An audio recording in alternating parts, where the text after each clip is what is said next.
Hello दोस्तों, आज की कहानी अंबर धरा की यात्रा। अंबर धरा यक्ता की यात्रा। धरा सोच रही थी और मन ही मन में अपने अतीत की यादों में खो गई थी। वह कभी टूटी फूटी अंबर की यादों से अच्छी तरह परिपूर्ण थी। कुछ ऐसी निगाहें आ रही थी वो अतीत के साए। वह जिस भूल से भी अंबर के बारे में सोचती उसे धरा के दर्द आ जाते थे। कितने दिन बीत गए और अब धरा का अतीत उसे क्या कह रहा था यह वह समझ नहीं पा रही थी।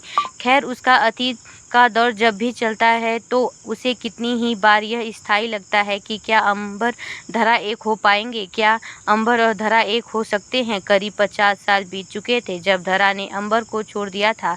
इसके बाद भी उसका दिल उसमें ही बसा रहता था। वह कभी कभी सोचती थी कि अंबर उसे माफ कर देगा, लेकिन कभी ऐसा कुछ नहीं हुआ। अंबर का चेहरा, उसकी मुस्कान, सब उसे याद आता रहता था। उसके बारे में भाग्य उसके दिल में खुशी पाता था, लेकिन उसी के साथ एक अजीब सी बेचैनी भी थी।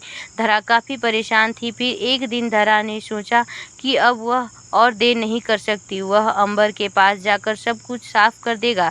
उसने घबराते हुए दिल से तय किया कि पहले वह अंबर और फिर सबको यकीन दिखाएगी कि अंबर और धरा एक हो सकते हैं। धरा की कहानी की आखिरी बारी थी। क्या उसे उसका पसंदीदा कुत्ता किट्टू मिल पाया, और क्या उसे अंबर से वह सच्ची मोहब्बत मिल गई। धरा की तय कीमत क्या थी। आखिरकार धरा की कहानी पूरी तरह से रह गई। उसने अंबर को खोज लिया और उसके साथ खुशियों की बहार लूट ली। वह अंबर के साथ खुशियां मनाती है, रोटियों में घूमती है और उसके साथ किट्टू के साथ खेलने लगी। अंततः वह अंबर को फिर से पा गया और उसके जीवन का अंबर धरा अब एक हो गया। इस कथा में धरा का सम्मान अपने अतीत से करते हुए, उसके संबंधों को लेकर जीते हुए उसकी सहन शक्ति और सहानुभूति पर ध्यान केंद्रित किया गया है। यह कहानी संबंधों और आत्म परिचय के महत्वपूर्ण पहलुओं को साझा करती है, जो वास्तविक में हमारे जीवन में भी महत्वपूर्ण होते हैं। उम्मीद है आप सबको हमारी वीडियो पसंद आई होगी। वीडियो पसंद